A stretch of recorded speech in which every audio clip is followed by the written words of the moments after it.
Hey everyone, I'm just going to jump in because for the first time ever I'm going live while holding Hannah, and I don't know how this is going to go. I don't know how long she's going to last. I'm just kind of hoping that between this ball and watching herself on the camera, we're going to make it, but I might have to cut this short. So I'm going to go quick. Alright, so if you follow me at all, you know that I make most of Hannah's baby food. Honestly, I enjoy cooking. I enjoy knowing what I'm feeding my child. It's not like a moral thing. It's not to make anyone feel bad. I just honestly like cooking for her. Girl. And so it's something that I enjoy doing, and I know it's crazy and takes time, but it also actually saves you a lot of money. So I wanted to just share some tips. She already ditched me. I just wanted to share some tips for making baby food so that you can save some sanity. And if you have any tips or any questions, you can drop them in the comments and we can all share in this crazy experience together.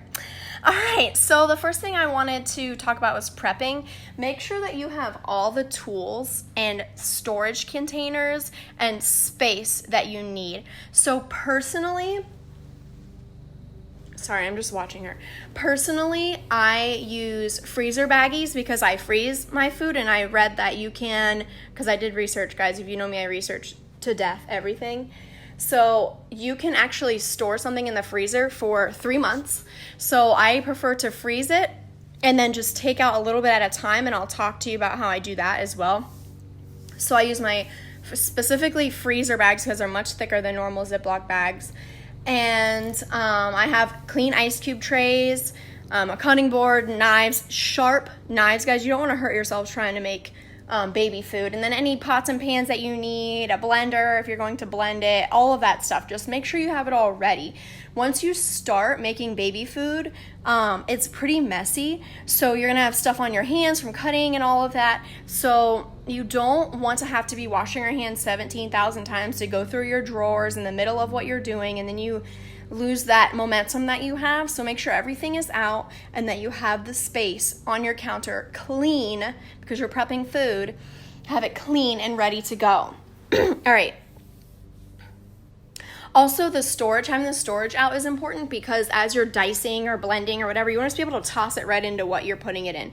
You don't want to, again, have to stop and find things and dig and get frustrated. All right, clean as you go. So this is a big thing for me. When I'm done cooking something, I don't even want you to know that I was cooking. Part of the reason is because then when you're done, you are done. You might have like 1 or 2 dishes, but that's it, because along the way, you're wiping the counters after you're done using that space. You're washing the knives after you're done with those. You're washing the pot as soon as you're done with that. So when you are done, you just get to enjoy what you just accomplished and chill. All right, so clean as you go. That's a huge, huge sanity saver. You don't want to get done and have food all over the place. And not only that, but for me especially, I prep like mass amounts. So today I did sweet potatoes. Well, actually, I'm still working on it. Sweet potatoes, squash, and then I did a ton of fruit. And so I would wash the knives and stuff in between while things were cooking or whatever, and I was waiting anyway. I would wash the stuff so that I'd be ready for the next food because it's not a big deal if you cut things with the same knife, but I don't know. You might not want to. So clean as you go. Also, buying local. So you don't have to do this. Again, it's not like a moral thing to make you feel bad. It's strictly because, one, it's going to be a more fresh food, so it'll taste better, and you don't have to worry as much about getting underripe foods. But also, it'll be a lot cheaper generally, and you're supporting a local farmer, so that's awesome, or even a local business, depending on how they get their food and outsource it. But you're buying local, which is awesome. You're saving money, lots of money. Let's be real.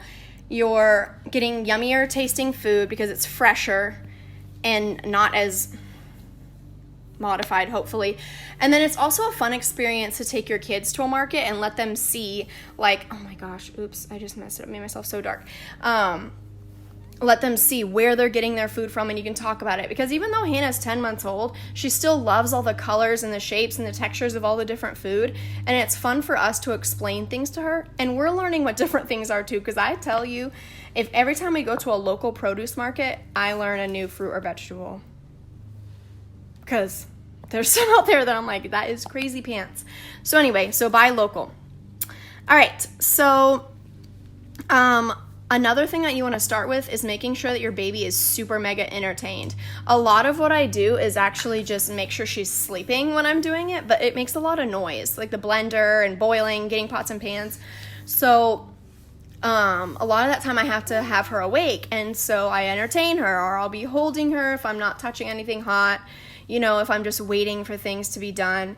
And just entertaining your children. Have your partner help, whatever it is. It's okay to ask for help when you need help with your kids. But really entertain her. And one thing that gets my child through things is when I explain them to her. So she does not understand what I'm saying, but that doesn't matter. She's hearing my mannerisms and all of that, and she's learning English through me talking to her and explaining things, explaining what I'm doing, how I'm cutting things, how I'm cooking things, how I'm washing things, and she'll sit in her high chair and watch when I'm actually engaging her. And that's another really fun thing. We love teaching our children new things and being that expert that they can turn to when they're older. So that's a great way to start that experience with them. Also, I'm sorry, I wrote it down so I would stay on track. So another thing I learned is, and her pediatrician actually recommended this, is trying a little bit of store-bought things first. So again, I mass produce baby food when I make it. I'll make a month worth of food. So before I did that, I bought a few different fruits and vegetables, like Gerber fruits and vegetables from the store. So one, see the texture of them, so that when I was making it myself, I knew what I was doing, because I was totally new to this. And also to see what she liked. You don't want to prep a month of sweet potatoes and then have your kid hate sweet potatoes or be allergic. That would be awful. And then you're eating, let's be honest, I would have to end up eating it because I'm not throwing that out. Like, I'd be eating pureed sweet potatoes for a month. So you want to try things because it's like $1, $1.50 depending on what you want to buy. Try store-bought first just to see, the textures, the consistency, what combinations your baby likes before you prep too much and put too much into it, because I've heard so many stories of people prepping and putting so much time and money and effort into it, and then their kid won't even eat it. I'm sorry if I'm talking really fast. It's just my kid is running rampant through my house right now, so I'm trying to get through this so I can let you get on with your day and then parent my child.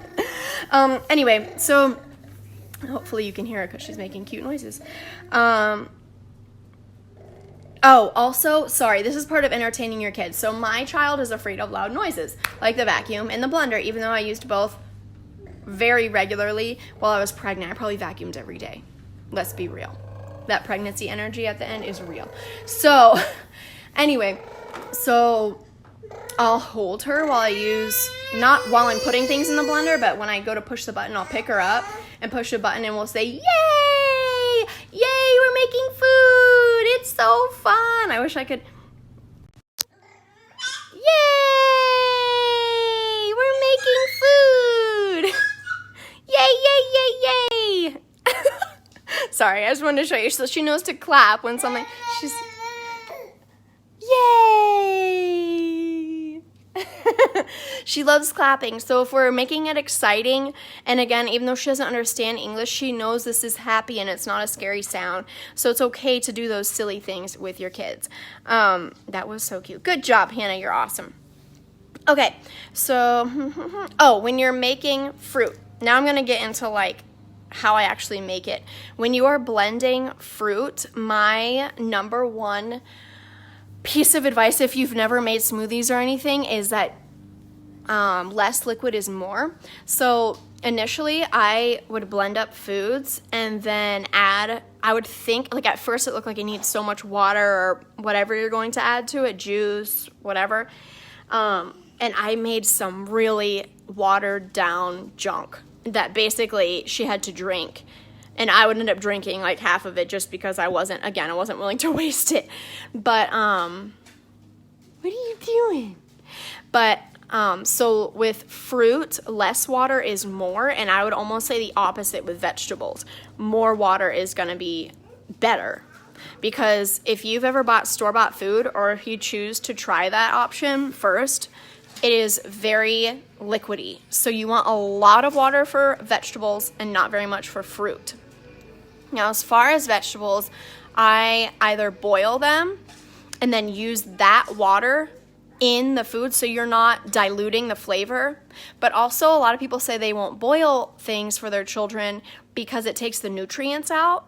So if you think about it, if you're using that same water, you're putting the nutrients back into the food as well as the flavor of whatever it was that you boiled. So you're keeping all of that in their food, and you will want it. So do not dump the water when you boil like sweet potatoes or whatever it is you're making. Use it when you blend that food up if you're choosing a blending option.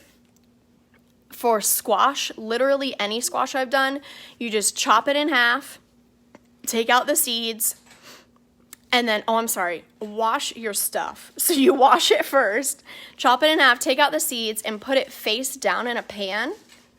Then put about an inch and a half of water in the pan, so it'll go around the squash. And then bake it at 350. And I've noticed it takes about 45 minutes to an hour for like a decent sized squash. So then after that, you take it out, scrape out all of the meat. I don't know what that would be called. The part that you eat off of the skin. And there you go. Then it's all done and it's already mushy and amazing. And you can't overcook it like that. I saw some roasting options. That's disgusting. Babies, I don't know. My baby wouldn't eat roasted stuff yet. So I bake it with water and that keeps it soft. Hi, John. Sure. Okay, anyway, so with, so that was squash. That was squash, and if you're boiling things. Sorry. Again, I always get distracted. There's always something. All right, moving on. Again, I'm going fast. I'm sorry. You can always watch the replay, or you can just comment or message me, and I won't repeat everything, let's be honest, because you could just watch the replay, but I'll answer questions. All right, my last piece of advice. Holy moly. So what I did, because I was like, I'm extra. I'm just going to admit it. My name is Emily McKenzie, and I'm extra. All right, so this first step is admitting it, and then you need to do something about it, right? So I was doing research for probably weeks, if not longer, on how to make baby food and how to store it and all of that. And I was at the store about to buy like every little mason jar on the planet because it would be cute and I would look bougie and it'd be amazing and it would add to my extraness. And then I realized that's ridiculous. Make life easier. Work smarter, not harder, right? So I got an ice cube tray, and this may be on Pinterest or something, but I just tried it because I thought, why not? I got an ice cube tray and measured how much goes into each cube, and it's about 2 tablespoons. So if you're like me, again, being extra, measuring all your kids' stuff so you know what in the world they're eating, each cube of the average ice cube tray is about 2 tablespoons. So for example, if you had 12 cubes on a tray, that would be 24 tablespoons of food that you just made. So anyway, so I dump it in the clean ice cube tray, throw it in the freezer, and then just pop them out into a freezer baggie and you're good. And then the reason I like that is because you can take out 1 cube or 2 or whatever. Each cube individually, they don't end up sticking together very much. And so it's so easy with just popping one out and heating it up or letting it defrost for the next day. And then you have a pre-measured portion of food for you. Like, how bomb is that? Like, once you do it one time, it is done for you for however much food you make. So again, that was 1 ice cube tray. One of the little things is 2 tablespoons, give or take. What are you doing? So anyway, I hope that wasn't too fast. Again, watch the replay if it was. Drop a comment if this was awesome sauce and helped you. Or if you have your own tips, I always welcome that. Because again, I'm a researcher, I'm extra, I'm going to take all the tips I can get and apply them. Or if you think this would help somebody, definitely send it to them, because the whole point of this was to help you guys. We all, let's be honest, if you're a caregiver, I don't care if you're a mom, dad, grandma, grandpa, godmom, uncle, neighbor, babysitter, full-time nanny. I don't care. If you're a caregiver, it takes a flippin' village, right? We need info, we need it fast, and we need good info. We can't be wasting our time, okay? So I wanted to share as many quick tips as I could in this short video while my kid, again, is running circles around me right now. I promise she's safe, but she has touched every toy she owns in the period of this video. So I'm going to go ahead and go, but thank you so much for giving me a portion of your Wednesday. Yes? Thank you for giving me a portion of what I think is Wednesday. I hope it's Wednesday. Hannah, what day is it? Anyway, but thank you for tuning in. You are awesome. I will see you later. Bye, guys.